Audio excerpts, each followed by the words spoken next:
राधे राधे मित्रों आज मैं योग वासिष्ठ के मुमुक्षु व्यवहार प्रकरण में वर्णित अध्याय संसार प्राप्ति की अनर्थ रूपता, ज्ञान का उत्तम महात्म्य, श्री राम में प्रश्नकर्ता के गुणों की अधिकता का वर्णन, जीवन मुक्ति रूप फल के हेतुभूत वैराग्य आदि गुणों का तथा सम का विशेष रूप से निरूपण बताऊंगा।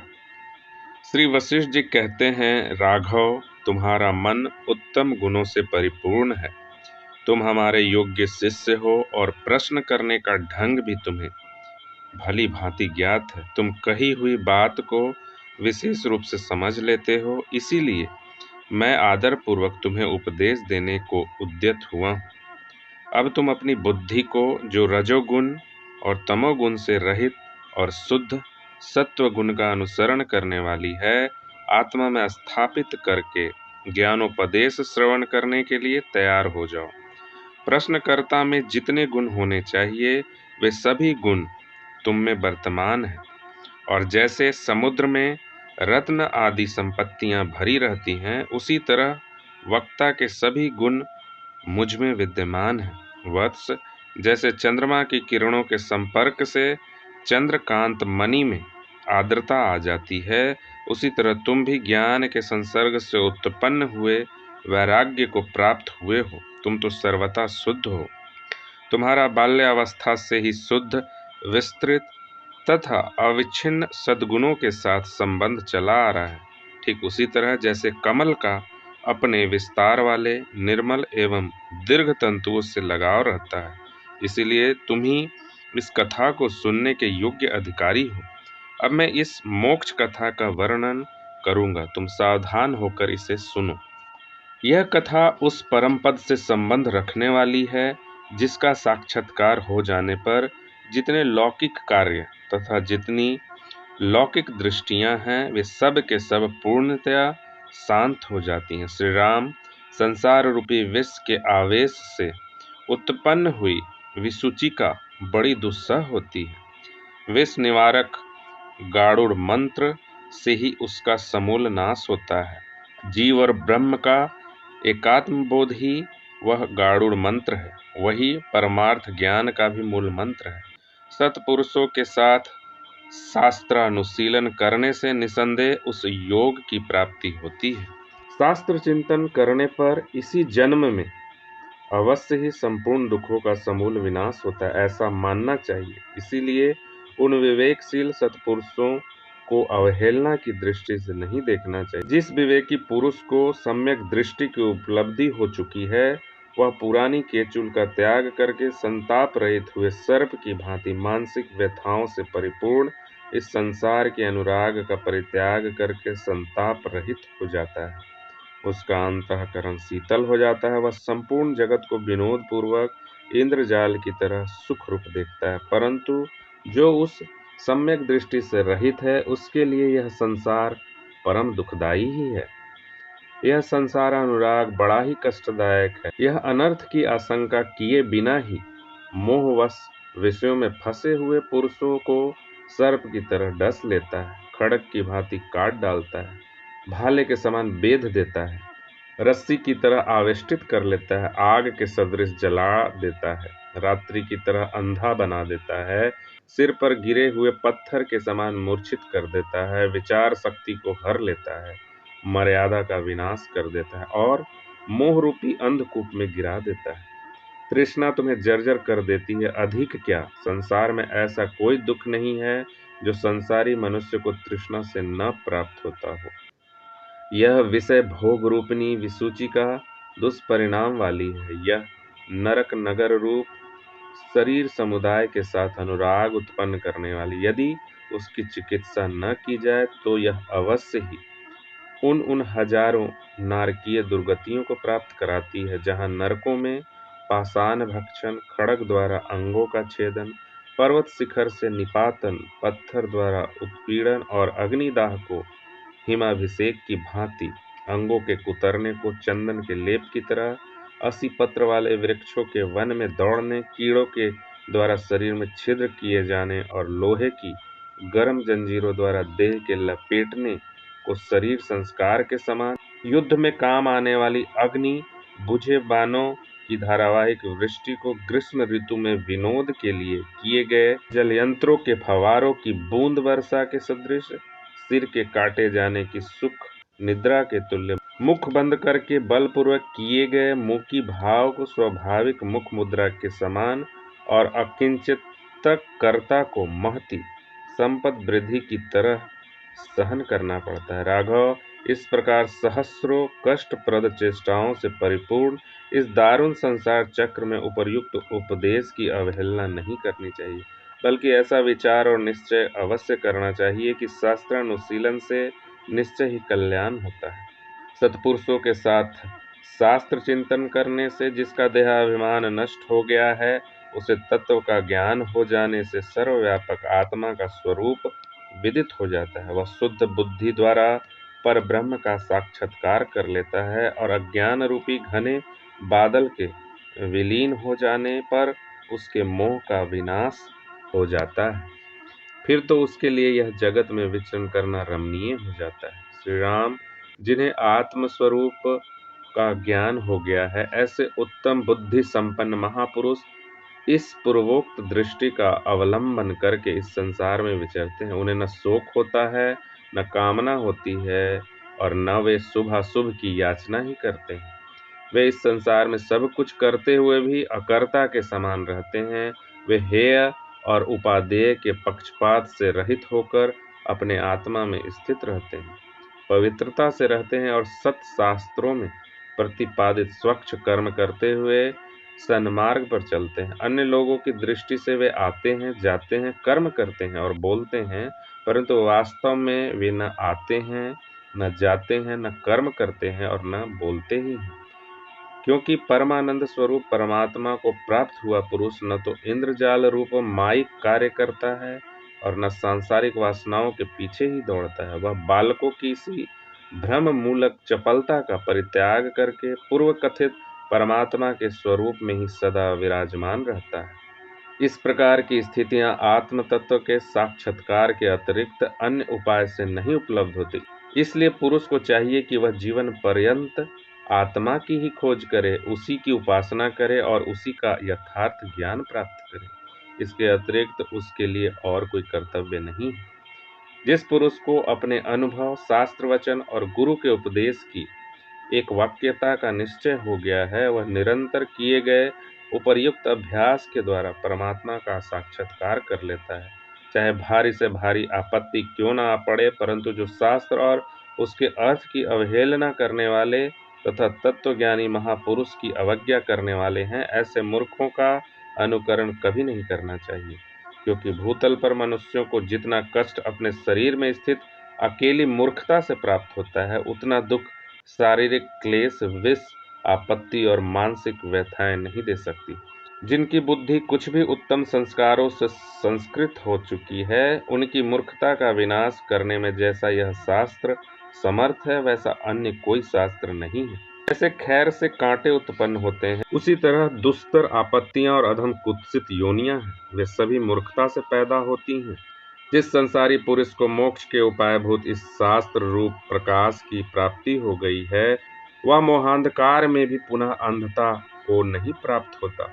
तृष्णा मानव रूपी कमल को तभी तक संकुचित करती है जब तक विवेक रूपी सूर्य की निर्मल प्रभा का उदय नहीं होता। रघुनंदन, जैसे इस संसार में भगवान विष्णु एवं शंकर आदि तथा अन्यान्य महर्षिगण जीवन मुक्त हो विचरते रहते हैं, उसी प्रकार तुम भी सांसारिक दुख से छुटकारा पाने के लिए मेरे जैसे आत्मीय जनों के साथ बैठकर गुरुपदेश एवं शास्त्र प्रमाण द्वारा अपने स्वरूप को जानकर जगत में विहार करो। इस जगत में सुख तो तुच्छ से तुच्छ तिनके के सदृश है, परंतु दुखों का तो अंत ही नहीं है। इसीलिए जो दुख रूप परिणाम से परिपूर्ण है, उन लौकिक सुखों में आस्था नहीं करनी चाहिए। ज्ञानी पुरुष को चाहिए कि वह परम पुरुषार्थ की सिद्धि के लिए जो अनंत और आयासरहित है, उस परम पद को प्रयत्न पूर्वक प्राप्त करे। क्योंकि जिनका मन संताप रहित होकर सर्वोत्कृष्ट परम पद रूप परमात्मा में लीन हो गया है, वे ही पुरुषों में श्रेष्ठ हैं और उन्हीं को परम पुरुषार्थ की प्राप्ति होती है। जो दुरात्मा पुरुष राज्य आदि जागतिक सुखों के उपलब्ध होने पर उनमें उत्तम भोगों के आस्वादन मात्र से ही तृप्त बने रहते हैं, उन्हें तो तुम अंधे मेढक समझो, जिनकी बुद्धि अज्ञान के कारण मंद पड़ गई। वे मूर्ख वंचकों, प्रबल दुराचारियों, लौकिक भोगों में रचे पचे रहने वालों और मित्र का सा व्यवहार करने वाले शत्रुओं में आसक्ति करने लगते हैं, जिससे उन्हें एक संकट से दूसरे संकट की, एक दुख से दूसरे दुख की, एक भय से दूसरे भय की और एक नरक से दूसरे नरक की प्राप्ति होती रहती है। इसीलिए उत्तम विवेक का आश्रय लेकर अभ्यास और वैराग्य सहयोग से दुख स्वरूपनी इस भयंकर संसार नदी को पार करना चाहिए, जिसे प्राप्त कर लेने पर पुनर्जन्म नहीं होता और जहाँ पहुँच जाने पर शोक का अस्तित्व मिट जाता है।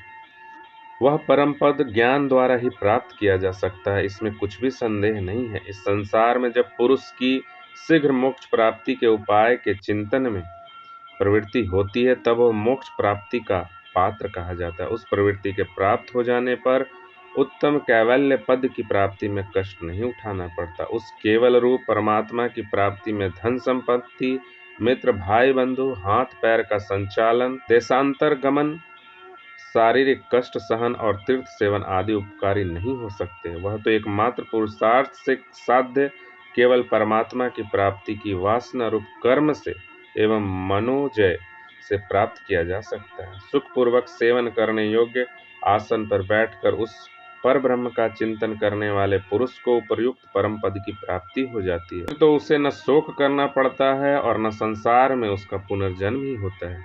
जैसे मृग तृष्णा में जलाभास दिखता है, वास्तव में वहां जल नहीं रहता, उसी तरह स्वर्गलोक और मनुष्य लोक के संपूर्ण भाव के विनाशी होने के कारण इन दोनों लोकों में वास्तविक सुख नहीं है। इसलिए जो सम और संतोष का साधन है, उस मनोजय की प्राप्ति के लिए उपाय सोचना चाहिए। उससे वह आनंद उपलब्ध होता है जो परमात्मा के साथ एकात्म संबंध से मिलता है। अतः देवता, दानव, राक्षस और मनुष्य को बैठते, चलते, गिरते पड़ते अथवा घूमते हुए सदा ही मनोजय जनित उस परम सुख को अवश्य प्राप्त करना चाहिए, क्योंकि वह शांति रूप विकसित पुष्पों से लदे हुए विवेक रूप महान वृक्ष का फल है। पूर्ण रूप से शांत मन अत्यंत निर्मल और भ्रम रहित हो जाता है। उस विश्रांत मन में किसी प्रकार की स्पृहा नहीं रह जाती, उसके सभी मनोरथ पूर्ण हो जाते हैं। उस समय वह न तो किसी वस्तु की अभिलाषा करता है और न किसी का त्याग ही करता है। राघव, अब मोक्ष द्वार पर स्थित रहने वाले इन द्वारपालों को क्रमशः सुनो, जिनमें से एक के प्रति भी प्रीति हो जाने से मोक्ष द्वार में प्रविष्ट होने का अधिकार प्राप्त हो जाता है। सम मंगलमय, शांतिदायक तथा भ्रम का निराकरण करने वाला है। सम से परम कल्याण की प्राप्ति हो जाती है और सम ही परम पद है। सम की प्राप्ति से पूर्णतया तृप्त हुए जिस पुरुष का चित्त सम विभूषित होने के कारण शीतल एवं निर्मल हो जाता है, उसका शत्रु भी मित्र बन जाता है। जैसे चंद्रोदय होने से क्षीर सागर की शुभ्रता बढ़ जाती है, उसी प्रकार जिनका चित्त समरूपी चंद्रमा से भली भांति शोभित हो गया है, उनकी परम शुद्धता की अभिवृद्धि होती है। जिनके कलंक रहित मुख चंद्र में समश्री शोभित होती है, वे अपने गुण रूप सौंदर्य से दूसरे की इंद्रियों को वश में कर लेते हैं तथा वे कुलीन, शिरोमणि एवं वंदनीय हैं। त्रिलोकी की राज्य लक्ष्मी भी वैसा आनंद नहीं प्रदान कर सकती जैसी आनंददायिनी साम्राज्य संपत्ति के सदृश सम विभूतियां होती हैं। लोक में जितने दुख, जितनी दुस्सह तृष्णाएं और जितनी दुखदायिनी मानसिक व्यथाएं हैं, वे सब शांत चित्त वाले पुरुषों के निकट जाकर वैसे ही विलीन हो जाती हैं जैसे सूर्य की किरणों के संपर्क से अंधकार का विनाश हो जाता है। समपरायण पुरुष के दर्शन से समस्त प्राणियों का मन जैसा आह्लाद पूर्ण एवं प्रसन्न होता है, वैसा चंद्रमा के दर्शन से नहीं होता। इस जगत में जैसे अपनी माता पर सभी का विश्वास रहता है, उसी प्रकार समयुक्त पुरुष पर दुरात्मा अथवा धर्मात्मा सभी प्राणी विश्वास करते हैं। इसीलिए रघुकुल भूषण राम, तुम भी अपने मन को जो समस्त शारीरिक क्लेशों तथा मानसिक व्यथाओं से कंपित और तृष्णा रूपी रस्सी से आबद्ध है, समरूपी अमृत के अभिषेक से प्रकृतस्थ करो, क्योंकि जो समनिष्ठ है उस पुरुष से पिशाच, राक्षस, दैत्य, शत्रु, व्याघ्र अथवा सर्प कोई भी द्वेष नहीं करते। जिसके समस्त अंग उत्कृष्ट समरूपी अमृत कवच से भली भांति सुरक्षित हैं, उसे दुख उसी प्रकार पीड़ा नहीं पहुंचा सकते जैसे बाण हीरे को बेधन में असमर्थ होते हैं। निर्मल तथा समभूषित समबुद्धि से पुरुष की जैसी शोभा होती है, वह शोभा अंतःपुर में विराजमान राजा को भी नसीब नहीं होती। संयुक्त अंतःकरण वाले पुरुष का दर्शन करने से मनुष्य को जो शांति प्राप्त होती है, प्राणों से भी अधिक प्रिय स्वजन के मिलने से भी उपलब्ध नहीं होती।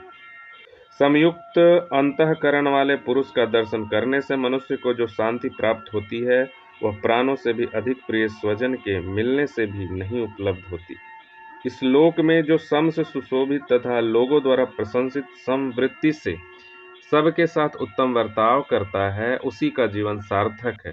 इसके विपरीत का जीवन तो निरर्थक ही है। जिसका मन उदंडता रहित हो गया है, ऐसा समपरायण श्रेष्ठ पुरुष जो कर्म करता है, उसके उस कर्म की ये समस्त प्राणी प्रशंसा करते हैं। जो पुरुष प्रिय और अप्रिय को सुनकर, स्पर्श कर, देखकर, खाकर और सूंघकर न तो हर्षित होता है और न खिन्न होता है, वह शांत कहा जाता है। जो प्रयत्न पूर्वक इंद्रियों को अपने वश में करके समस्त प्राणियों के साथ समतापूर्ण व्यवहार करता है तथा न तो भविष्य की आकांक्षा करता है और न प्राप्त का परित्याग करता है, वह शांत कहलाता है। जिसका मन मरण, उत्सव और युद्ध के अवसर पर भी व्याकुल न होकर चंद्रमंडल के समान निर्मल आभा से युक्त रहता, वह शांत कहा जाता है। और कोप का अवसर उपस्थित होने पर भी जो पुरुष वहां अनुपस्थित के समान न तो हर्ष को प्राप्त होता है और न क्रोध ही करता है, बल्कि उसका मन गाढ़ निद्रा में सोए हुए पुरुष के मन के समान निर्विकार रहता है, वह शांत पद से विवृत होता है। जिसकी अमृत प्रवाह के सदृश सुखदायिनी तथा प्रेमपूर्ण दृष्टि सभी प्राणियों पर समान रूप से पड़ती है, उसकी शांत संज्ञा होती है। जिसका अंतःकरण शीतल हो गया है एवं जिसकी बुद्धि मोहाच्छन्न नहीं है तथा जो लौकिक विषयों के साथ व्यवहार करता हुआ भी उनमें आसक्त नहीं होता, उसे लोग शांत कहते हैं। सम्यक प्रकार से व्यवहार करते हुए भी जिस पुरुष की बुद्धि आकाश के सदृश निर्विकार रहती है, राग द्वेष रूप कलंक से लिप्त नहीं होती, उसे शांत कहा जाता है। तपस्वियों, विद्वानों, याजकों, नरेशों, बलवानों और गुणियों के समुदाय में संयुक्त पुरुष की ही विशेष शोभा होती है। जिन गुणशाली महापुरुषों का मन सम में आसक्त हो गया है, उनके चित्त से निवृत्ति का उदय होता है, ठीक उसी तरह जैसे चंद्रमा से चांदनी प्रकट होती है। जो गुण समूहों की परमावधि है तथा जो पुरुषार्थ का मुख्य भूषण है, वह श्री संपन्न सम संकटों तथा संपूर्ण स्थानों में भी अपने प्रभाव से सुशोभित होता रहता है। रघुनंदन, जिसका अन्य पुरुष अपहरण नहीं कर सकते, जो पूज्य जनों द्वारा सावधानी के साथ सुरक्षित एवं अमृत स्वरूप है, उस समरूप उत्कृष्ट साधन का आश्रय लेकर बहुत से महानुभाव जिस क्रम से परम पद को प्राप्त हो चुके हैं, तुम भी परम पुरुषार्थ की सिद्धि के लिए उसी क्रम का अनुसरण करो। तो बोलिए जय श्री राम, जय श्री राम, जय श्री राम।